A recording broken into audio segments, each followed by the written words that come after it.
أعوذ بالله من الشيطان الرجيم بسم الله الرحمن الرحيم سيقول السفهاء من الناس ما ولاهم عن قبلتهم التي كانوا عليها قل لله المشرق والمغرب يهدي من يشاء إلى صراط مستقيم صدق اللہ العظیم۔ کل ہم نے پہلے پارے کی چند آیتوں کا مطالعہ کر لیا تھا، چند آیتوں کا خلاصہ آپ لوگوں کے سامنے کیا تھا۔ آج بھی چند آیتیں سورہ بقرہ ہی ہے اور دوسرا پارہ یہاں سے شروع ہو رہا ہے۔ دوسرے پارے کی شروعات میں اللہ تبارک و تعالیٰ نے ایک خاص واقعے کا ذکر فرمایا ہے کہ نبی پاک صلی اللہ تعالیٰ علیہ وسلم جب مدینہ منورہ میں آئے تھے تو 15-16 مہینوں تک اللہ کے نبی صلی اللہ علیہ وسلم نے بیت المقدس کی طرف نماز پڑھی تھی، یعنی رخ کر بیت المقدس سے ادھر منہ کر کے آپ نے نماز پڑھی تھی جدھر مسجد اقصیٰ ہے، یعنی فلسطین کے سائیڈ میں ہے جو ملک شام کی طرف۔ تو اللہ تبارک و تعالیٰ نے بعد میں اس قبلے کو چینج کر دیا اور مسجد حرام کی طرف نماز پڑھنے کا حکم دے دیا، جو بیت اللہ جس کو ہم کہتے ہیں، جس کا طواف کیا جاتا ہے، مسجد حرام اسی میں ہی ہے۔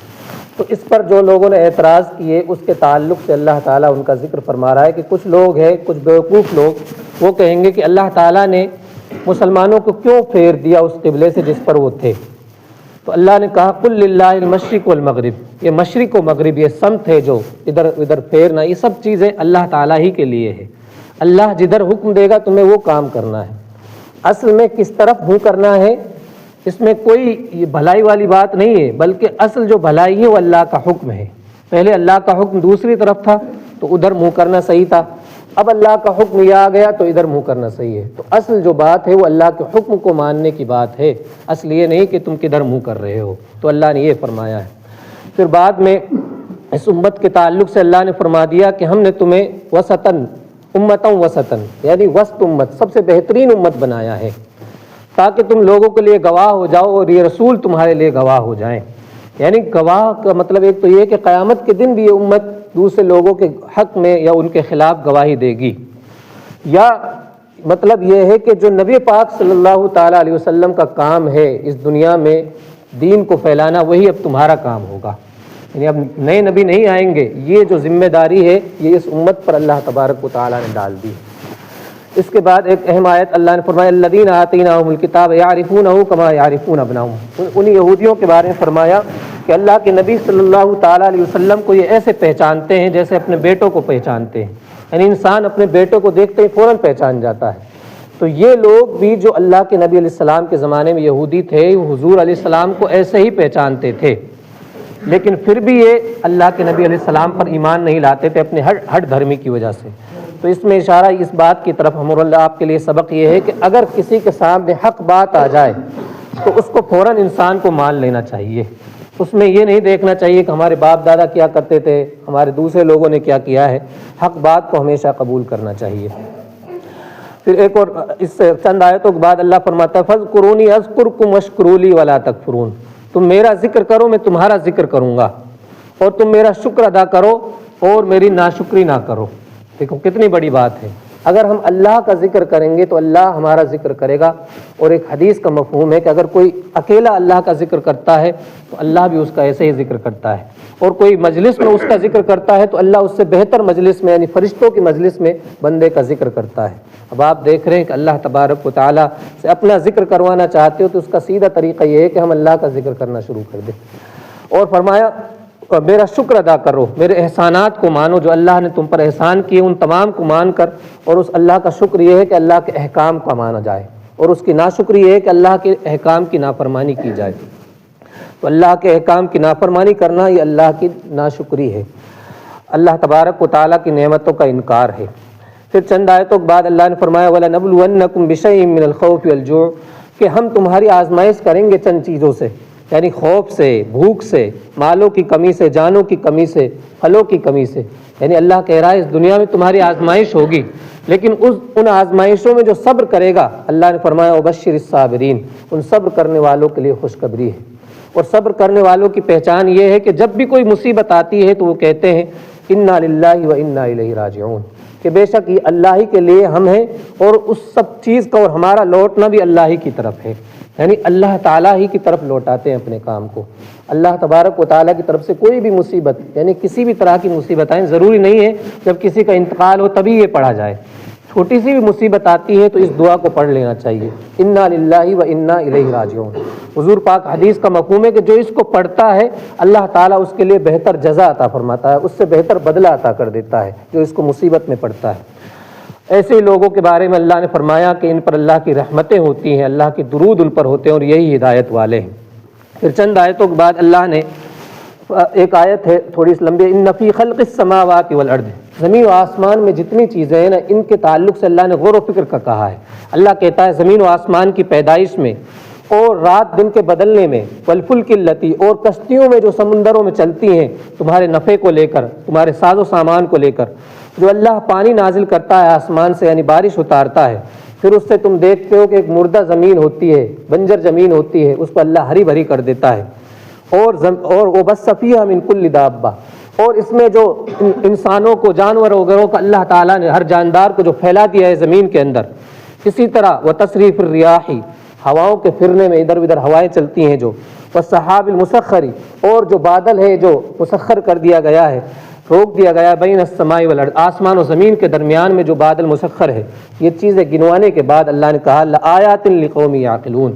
ان میں ضرور نشانیاں ہیں عقل والوں کے لیے، یعنی ان میں جو غور و فکر کرتا ہے اس میں نشانیاں موجود ہے کہ یہ تمام کام اپنے آپ نہیں ہو رہے ہیں بلکہ ان کا کوئی کرنے والا ہے، کوئی طاقتور ہے، کوئی علم والا ہے جو اس تمام کاموں کو کر رہا ہے، اور وہ ذات ہے اللہ تعالیٰ کی، اسی کو ہم اللہ کہتے ہیں۔ تو اس دنیا کے اندر جتنی چیزیں ہو رہی ہیں، دنیا کے اندر بدلاؤ ہو رہا ہے، اس میں غور و فکر کر کے ہمیں اللہ تک پہنچنا چاہیے۔ یہ اللہ تعالیٰ یہ بات بیان فرما رہا ہے، اور اس سے یہ نتیجہ نکلتا ہے کہ ان تمام چیزوں کا چلانے والا ایک ہی ہے اور اسی سے سب سے زیادہ محبت ہونی چاہیے۔ اور کچھ لوگ ایسے ہیں، پھر آگے بیان فرما دیا، جو اللہ تبارک و تعالیٰ کے علاوہ دوسرے کو معبود بنا لیتے ہیں اور ان سے ایسی محبت کرتے ہیں جیسے اللہ سے محبت کرنی چاہیے، اور جبکہ والذین آمنوا اشد حبا للہ، ایمان والوں کا حال یہ ہونا چاہیے کہ سب سے زیادہ محبت ان کو اللہ سے ہونی چاہیے۔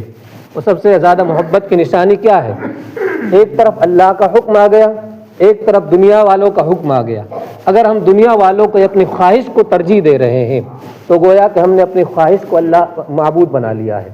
ہم اپنے دل، اپنے نفس سے محبت کر رہے ہیں، دنیا والوں سے محبت کر رہے ہیں۔ اللہ کے حکم کو مانتے تو ہمیں اللہ سے محبت ہوتی، تو اللہ سے، مومنوں کو تو سب سے زیادہ محبت اللہ سے ہونی چاہیے۔ پھر چند لوگوں کا ذکر فرمایا کہ جو دنیا میں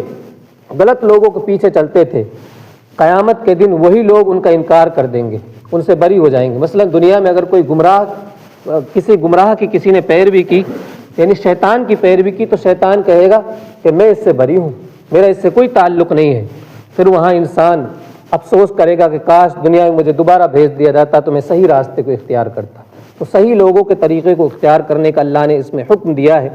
اسی طرح کچھ لوگوں کے بارے میں فرمایا وَإِذَا قِيلَ لَهُمُ اتَّبِعُوا مَا أَنزَلَ، بہت اہم آیت ہے جو آج کل ہم اور آپ کے لیے بہت زیادہ سننے کو ملتا ہے کہ جب کسی سے کہا جاتا ہے کہ بھئی یہ کام نہ کرو، مثلا شادی بیاہ میں جو خرافات ہیں، ڈی جے بجائے جا رہے ہیں، اور دیگر کام ہیں جو دہیج وغیرہ کا سسٹم ہے، یعنی اپنی من مرضیاں چلا رکھی ہیں، یا دوسرے چیزیں بھی جو بھی شریعت کے خلاف کام ہو رہا ہے، جب ان سے کہا جاتا ہے اتبعوا ما انزل اللہ، اللہ نے جو نازل کیا ہے، اللہ نے جو بات بتائی ہے اس طریقے کی پیروی کرو، تو وہ کہتے ہیں قالوا بل نتبع ما الفینا علی آبانا، ہم تو اپنے باپ داداؤں کی پیروی کریں گے جس پر ہم نے اپنے باپ داداؤں کو پایا ہے۔ یعنی آپ دیکھ رہے ہیں اللہ کے مقابلے میں، اللہ کے احکام کے مقابلے میں باپ داداؤں کی پیروی کرنا، یہ کافروں کا قول نقل کیا اللہ نے کہ کافر اس طرح سے کہتے ہیں ہم نے جس پہ اپنے باپ دادوں کو پایا ہے ہم تو وہی کام کریں گے۔ مثلا کسی کافر کو کہو کہ یار تم بتوں کی کیوں پوجا کرتے ہو، تو وہ کیا کہے گا ہمارے باپ دادا ہی کرتے تھے۔ اگر ہم مسلمان ہو کر ہی یہ بات کہیں احکام کے بارے میں، اللہ کے احکام کے بارے میں، تو یہ افسوس کی بات ہے، ہمیں اس طرح کی بات نہیں کرنی چاہیے۔ اللہ نے فرمایا آگے یا ایھا الذین آمنوا کلوا من طیبات ما رزقناکم، اے ایمان والو جو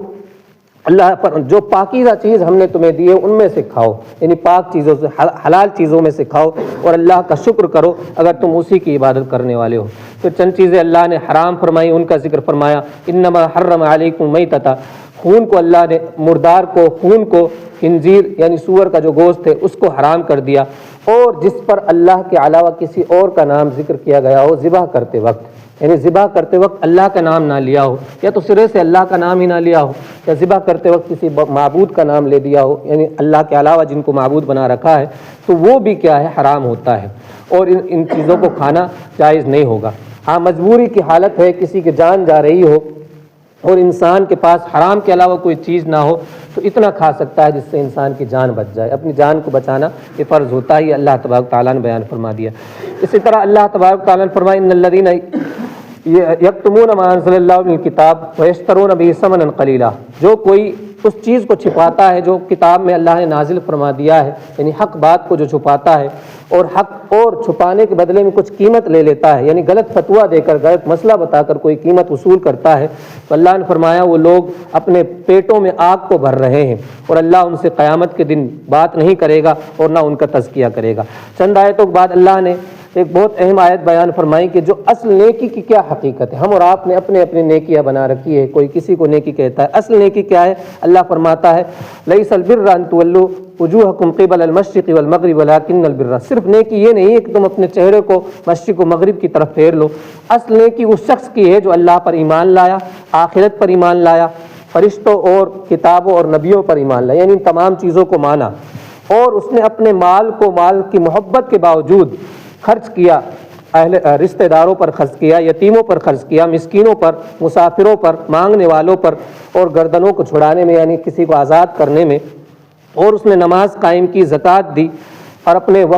جو عہد کسی سے کر لیا اس کو پورا کرتے ہیں جب کسی سے عہد کر لیتے ہیں تو، اور ہر حالت میں صبر کرنے والے ہوتے ہیں، یہ ہے اصل نیکیاں۔ اللہ کہہ رہا ہے کہ نماز قائم کرنا، ایمان کے ساتھ یہ تمام کام کرنا، یہ ہے نیکیاں۔ ایمان شرط ہے نیکی کے لیے پہلی چیز،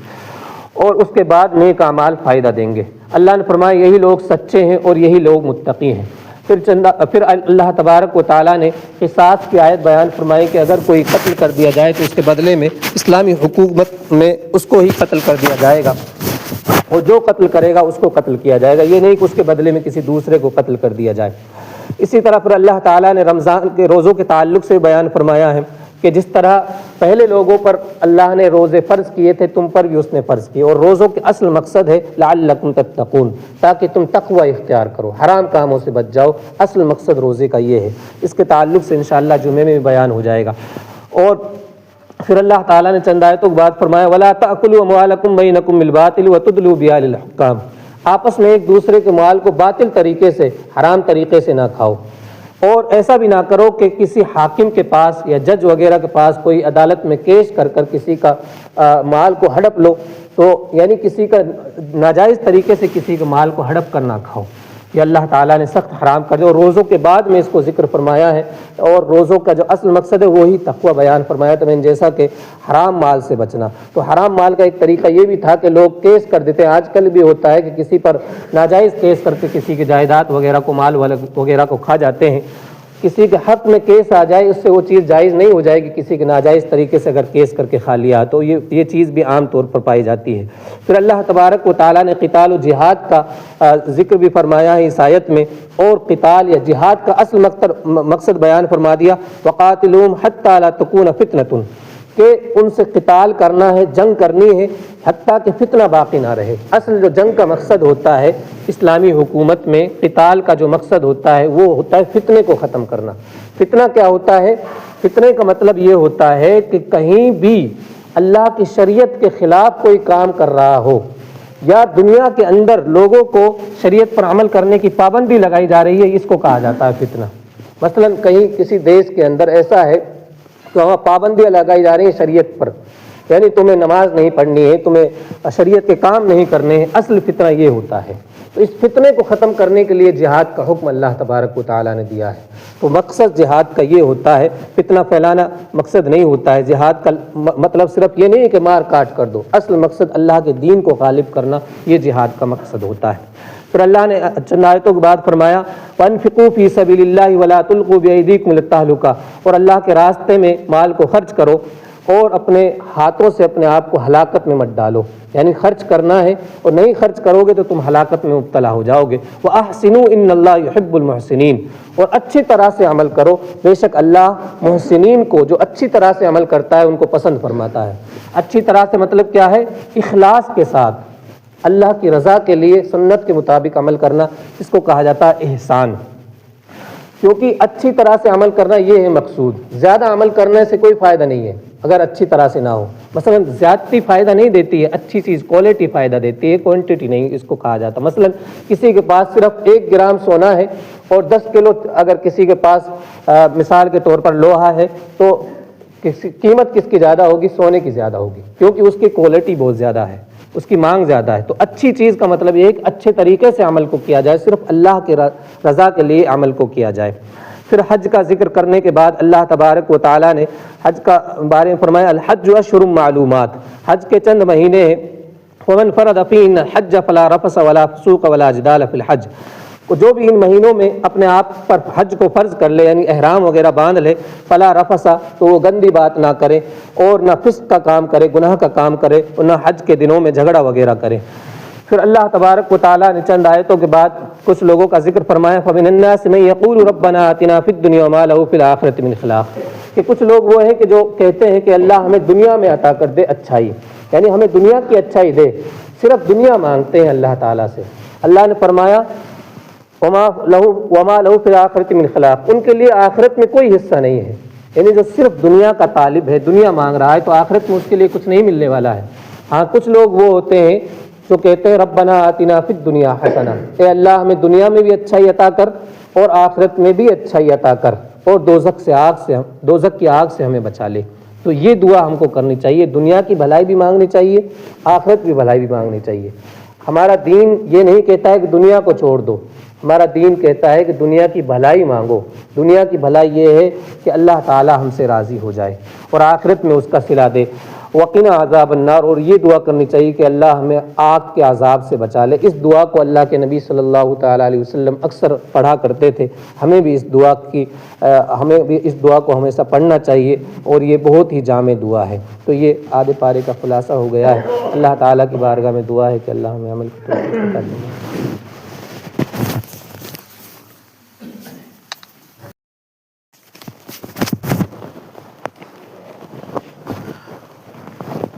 اعوذ باللہ من الشیطان الرجیم، بسم اللہ الرحمن الرحیم۔ ومن الناس من يعجبك قوله في الحیاة الدنیا ويشهد اللہ على ما في قلبه وهو لد الخصام، صدق اللہ العظیم۔ اللہ فرماتا ہے کہ بعض لوگ ایسے ہوتے ہیں کہ جن کی باتیں دنیا کی زندگی میں بہت اچھی لگتی ہیں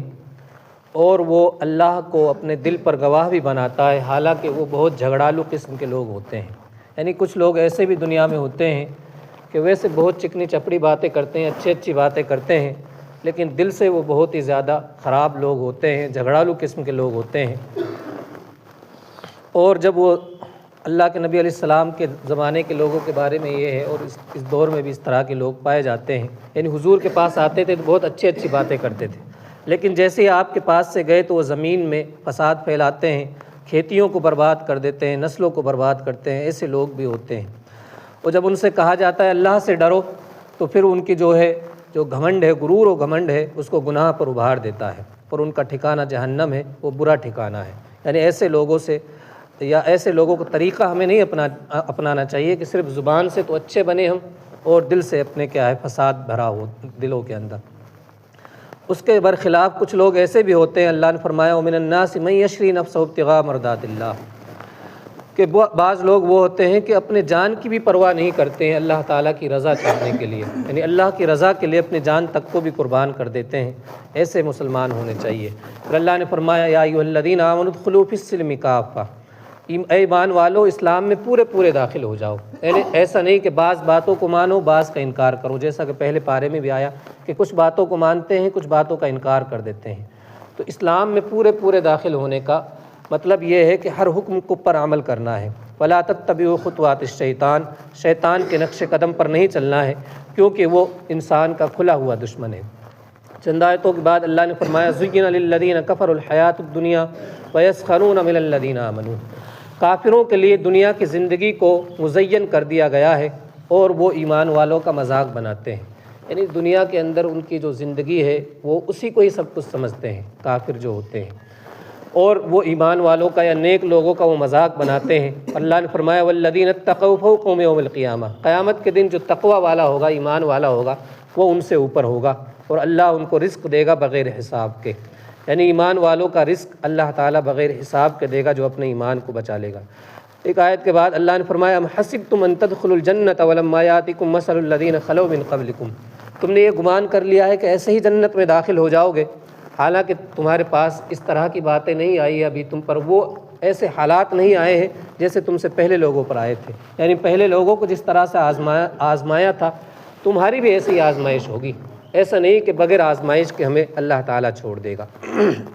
پہلے لوگوں کی سخت آزمائشیں ہوئی تھی، ایسے ہی ہماری بھی آزمائشیں ہوں گی۔ چند آیتوں کے بعد اللہ نے فرمایا کتب علیکم القتال وہو کرہ لکم، تم پر قتال کو یا جہاد کو تم پر فرض کر دیا ہے حالانکہ تم اس کو ناپسند کرتے ہو۔ جہاد کا مقصد میں نے بتایا تھا اللہ تعالیٰ کے دین کے خاطر کوشش کرنا، ہر طرح کی کوشش کرنا، یہ جہاد کہلاتا ہے۔ جہاں بھی دین کے خلاف یا دین پر عمل نہیں کرنے دیا جا رہا ہو تو وہاں اپنے حقوق کے لیے لڑنا یہ جہاد کہلائے گا، دین کے غلبے کے لیے لڑنا جہاد کہلاتا ہے۔ اللہ نے ایک قانون بیان فرما دیا وَعَسَىٰ أَن تَكْرَهُوا شَيْئًا وَهُوَ خَيْرٌ لَكُمْ وَعَسَىٰ أَن تُحِبُّوا شَيْئًا وَهُوَ شَرٌّ لَكُمْ، یعنی ہو سکتا ہے کہ بعض چیزیں تمہیں پسند آئے لیکن وہ تمہارے لیے اچھی نہ ہو، یا ایسا بھی ہو سکتا ہے کہ تم کسی چیز کو ناپسند کرتے ہو، اللہ نے اس میں تمہارے لیے خیر رکھ رکھی ہو۔ یعنی یہ ہم اور آپ زندگی میں بعض اوقات ایسا ہوتا ہے کہ ایک چیز کو اچھا سمجھ رہے ہوتے ہیں لیکن وہ ہمارے لیے اچھی نہیں ہوتی ہے، سمجھ رہے؟ ہمارے لیے اچھا وہی ہوتا ہے جو اللہ ہمارے لیے اچھا کر رہا ہے، جو کر رہا ہے اللہ ہمارے لیے وہ اچھا ہے، ہماری خواہش کے مطابق ہو یا نہ ہو، ہمارے لیے جو بھی کر دیا اللہ نے وہ اچھا۔ جیسے قتال کی مثال دے دی کہ یہ جہاد تمہارے لیے ناپسند کرتے ہو لیکن یہ تمہارے لیے بہت زیادہ اچھا ہے۔ پھر چند آیتوں کے بعد اللہ تبارک و تعالیٰ نے شراب کے تعلق سے سوال پوچھتے تھے جو لوگ، ان کے بارے میں بیان فرمایا شراب اور جوئے کے بارے میں، یسألونک عن الخمر والمیسر، کہ آپ سے جوئے اور شراب کے تعلق سے پوچھتے ہیں، تو اللہ نے فرمایا ان دونوں میں بہت بڑا گناہ ہے، یعنی شراب میں بھی اور جوا میں بھی دونوں بہت بڑے گناہ ہیں، ومنافع للناس، تھوڑے بہت فائدے بھی ہیں لیکن ان کا گناہ بہت زیادہ بڑا ہے۔ تھوڑا بہت فائدہ مطلب جو بھی کچھ فائدہ ہو جاتا ہے کبھی کبھی، لیکن ان کا گناہ بہت زیادہ ہے، اللہ تعالیٰ اس سے ناراض ہوتا ہے، ان چیزوں سے بچنا چاہیے۔ اسی طرح پوچھتے ہیں کیا خرچ کریں، تو اللہ نے فرمایا جو زیادہ ہو ضرورت سے اس کو خرچ کر دینا چاہیے۔ پھر اللہ تبارک و تعالیٰ نے ایک اور آیت بیان فرمائی، یتیموں کے تعلق سے پوچھتے ہیں تو اللہ نے فرمایا قل اصلاح لہم خیر، ان کے لیے اصلاح کی کوشش کرنا یہ زیادہ بہتر ہے۔ یتیموں کو، جو بھی کوئی یتیم جس کا والد کا انتقال ہو جاتا ہے اس کو یتیم کہتے ہیں، وہ نابالغ بچہ جس کے والد کا انتقال ہو جائے وہ یتیم کہلاتا ہے۔ تو اللہ کہتا ہے ان کے ساتھ بھی اچھائی کے ساتھ معاملہ کرو اور ان کو اپنے ساتھ ملا جلا کر رکھو، اپنے گھر میں ان کے مال وغیرہ کو ملا جلا کے رکھو اچھے طریقے سے، جس طرح اپنی اولاد کو رکھتے ہو، کہنے کا مطلب یہ ہے۔ اور اللہ جانتا ہے فساد کرنے والے کو اور اصلاح کرنے والے کو بھی۔ پھر ایک اس سے اگلی آیت میں اللہ نے فرمایا وَلَا تَنكِحُوا الْمُشْرِكَاتِ حَتَّى يُؤْمِنْ، کہ تم مشرکہ عورتوں سے جو شرک کرنے والی یعنی غیر مسلم جو عورتیں ہیں ان سے نکاح نہ کرو جب تک کہ یہاں تک کہ وہ مومن ہو جائیں۔ یعنی کسی بھی غیر مسلم سے اگر کوئی نکاح کر رہا ہے کسی لڑکی سے تو اس کا نکاح سرے سے ہوگا ہی نہیں، وہ حرام کام میں مبتلا ہوگا۔ اور پھر اسی طرح کوئی بھی یا کوئی مشرکہ سے یا مشرک شخص یعنی کوئی غیر مسلم شخص کسی مسلمان عورت سے نکاح کر دے تو یہ بھی گناہ کا کام ہے، اس طرح نکاح ہوگا نہیں۔ یعنی نکاح کے لیے ضروری ہے کہ دونوں طرف سے مسلمان ہو، لڑکا بھی مسلمان ہو اور لڑکی بھی مسلمان ہو، ورنہ تو نکاح ہوگا نہیں، وہ حرام کام میں مبتلا ہے۔ اب اس میں بہت سارے لوگ آج کل دیکھا جاتا ہے غیر مسلموں سے شادی کر لیتے ہیں، پھر زندگی بھر اسی طرح سے رہتے ہیں، ہم ان کو اپنا ہیرو بھی کہتے ہیں، جیسے شاہ رخ خان، سلمان خان وغیرہ جتنے بھی ہیں، یہ کیا ہے، غیر مسلموں سے یہ نکاح کرتے ہیں اور ہم اپنا ہیرو ان کو سمجھتے ہیں، ہیرو بھی کہتے ہیں، معاذ اللہ ثم معاذ اللہ۔ پھر اسی طرح اللہ نے وہ فرمایا وَيَسْأَلُونَكَ عَنِ الْمَحِيضِ، وہ آپ سے حیض کے تعلق سے پوچھتے ہیں، تو اللہ نے فرمایا قُلْ هُوَ أَذًى فَاعْتَزِلُوا النِّسَاءَ فِي الْمَحِيضِ، کہ وہ ایک گندگی ہے، یعنی حیض جو ان عورتوں کو ماہواری آتی ہے، ہر مہینہ جو خون آتا ہے اس کے بارے میں فرمایا کہ وہ گندگی ہے اور اس حالت میں عورتوں سے دوری اختیار کرو۔ مطلب کیا ہے، اس حالت میں عورت سے صحبت اختیار کرنا جائز نہیں ہوگا، یعنی جو عورت سے جو تعلق قائم کیا جاتا ہے، خاص تعلق، وہ اختیار کرنا اس حالت میں حرام ہوگا۔ جو بھی اس حالت میں تعلق قائم کرے گا عورت سے، وہ حرام کام کر رہا ہے۔ اللہ نے کہا وَلَا تَقْرَبُوهُنَّ حَتَّىٰ يَطْهُرْنَ، جب تک وہ پاک نہ ہو جائے ان کے قریب بھی نہیں جانا ہے، یعنی وہ کام کرنے کے لیے جو ایک مرد عورت کے درمیان میں شادی کے بعد میں ہوتا ہے، تو وہ کام جب تک پاک نہیں ہو جائے گی وہ نہیں کرنا ہوگا۔ جب پاک ہو جائیں گی تو پھر ان کے ساتھ جس طرح سے معاملہ کرنا ہے اپنی اولاد طلب کرنے کے لیے وہ کر سکتے ہیں۔ دوسری بات اس میں یہ مسئلہ بھی دھیان رکھیں کہ صرف ان کے ساتھ وہی کام جو مرد عورت کے درمیان میں شادی کے بعد والا کام ہوتا ہے بچہ حاصل کرنے کے لیے، وہی حرام ہے۔ اس کے علاوہ ان کے ساتھ کھانا پینا، ان کے ساتھ رہنا سہنا اور تمام کام ان کے ساتھ ہو سکتے ہیں۔ یہ اللہ کے نبی علیہ السلام کی حدیث سے ثابت ہے۔ پھر اللہ تعالیٰ نے آگے فرمایا وَلَا تَجْعَلُوا اللَّهَ عُرْضَةً لِأَيْمَانِكُمْ أَن تَبَرُّوا وَتَتَّقُوا وَتُصْلِحُوا بَيْنَ النَّاسِ۔ بعض اوقات ایسا ہوتا ہے کہ انسان جائز بات پہ قسم کھا لیتا ہے، یعنی نیک کام کرنے کی قسم کھا لیتا ہے۔ مثلا میں تم سے بات نہیں کروں گا، اللہ کی قسم کھا کے کہتا ہے کہ میں اپنے بھائی سے بات نہیں کروں گا، تو ایسی قسموں کو اللہ تعالیٰ منع کر رہا ہے کہ ایسی باتوں کے لیے قسم نہیں کھانی ہے، یعنی جائز کام کے لیے۔ یا کوئی کہے کہ میں پیسہ نہیں خرچ کروں گا، اللہ کی قسم، اس کو میں کچھ بھی بھلائی نہیں کروں گا اس کے ساتھ، یعنی اس طرح کی قسم کھانا اللہ تعالیٰ اس کو کہتا ہے کہ اس طرح کی قسمیں نہ کھائی جائے کہ جس سے انسان جائز کام سے رک جائے۔ سمجھ رہے ہیں آپ؟ تو اللہ نے فرمایا کہ اللہ کو عُرْضَةً لِأَيْمَانِكُمْ کو اپنے قسموں کے لیے ڈھال نہ بناؤ کہ تم نیک کام نہ کر سکو، تقوی اختیار نہ کر سکو، لوگوں کے درمیان اصلاح نہ کر سکو، یعنی ایسی قسمیں نہ کھاؤ۔ قسموں کے جو کفارہ ہے اس کا 7ویں پارے میں بھی ذکر آ جائے گا انشاءاللہ، اس کو وہاں بیان کر دیا جائے گا۔ پھر آگے طلاق کے مسائل آ جاتے ہیں۔ طلاق کے مسائل سیکھنا ہر اس شخص پر فرض ہے جو شادی کرنے کا ارادہ رکھتا ہے، جس کی شادی ہو گئی ہے اس کو بھی طلاق کے مسائل سیکھ لینا چاہیے، کیونکہ جس طرح انسان نکاح سے اس کے لیے عورت جائز ہو جاتی ہے، طلاق سے اس کے لیے وہ عورت حرام ہو جاتی ہے، تو اس کے مسائل سیکھنا ضروری ہوتا ہے۔ طلاق کے بارے میں بتایا کہ جو طلاق اگر کسی عورت کو ہو جائے تو وہ اپنے آپ کو 3 حیض تک روکے گی، 3 بار اگر اس کو ماہواری آئے گی تو پھر یہ اس کی کیا ہے، عدت ہوتی ہے۔ اور اگر کسی کے پیٹ میں بچہ وغیرہ ہوتا ہے تو جب تک وہ بچہ نہ ہو جائے وہ اس کی عدت کہلاتی ہے۔ بہرحال اللہ تعالیٰ نے فرمایا الطلاق مرتان، طلاق 2 مرتبہ ہی ہے، یعنی 2 مرتبہ اگر 2 طلاق بھی ہو گئی ہے تو اس کو طلاق رجعی کہتے ہیں۔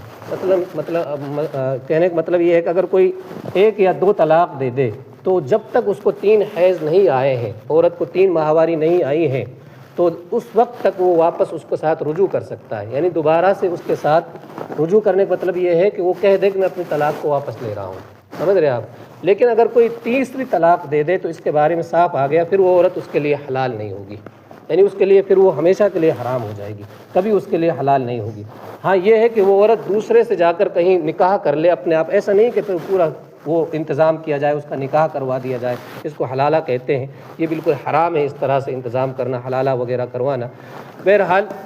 اگر 3 طلاق ہو گئی ہے کسی کو تو اس کے لیے قطعاً وہ عورت حلال نہیں ہوگی، جائز نہیں ہوگی، اس سے نکاح بھی دوبارہ سے نہیں ہو سکتا ہے۔ ہاں یا 1 یا 2 طلاق کے بعد دوبارہ بھی نکاح ہو سکتا ہے۔ تو یہ چند مسائل طلاق کے ہیں، اس کی تفصیل کے لیے کبھی انشاءاللہ تعالی موقع ہوگا تو میں آپ کو جمعے میں بیان کر دوں گا طلاق کے مسائل،